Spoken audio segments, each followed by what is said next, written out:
I call Dr. Pamji Palmer.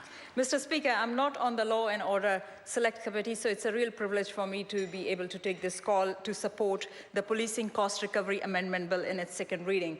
Mr. Speaker, sitting here, I've heard contributions from various parties, the Green Party, the New Zealand First Party, and the Labour Party.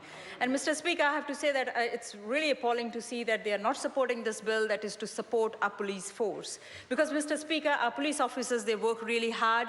Mr. Speaker, they do a lot more than they are required for law and order maintenance. Mr. Speaker, we know that there are various work fields that require police clearance for their people to be employed in that industry. For example, Mr. Speaker, people working with young children, people working with elderly, people carrying passengers, and there are so many other industries that require police clearance for people before they are employed in that industry.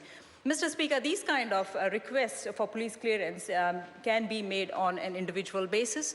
And Mr. Speaker, this is above and beyond the role that we want our police force to focus on, and that is law and order. When I say law and order, Mr. Speaker, I mean is preventing, reducing crime, and resolving crime. It also, of course, involves investigations, prosecutions, Mr. Speaker.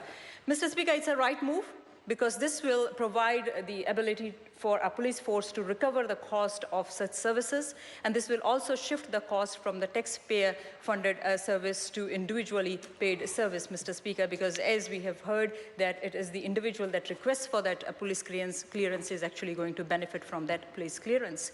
So, Mr. Speaker, this is about making our police force more effective. I support this bill and commend this bill to the House. Thank you, Mr. Speaker.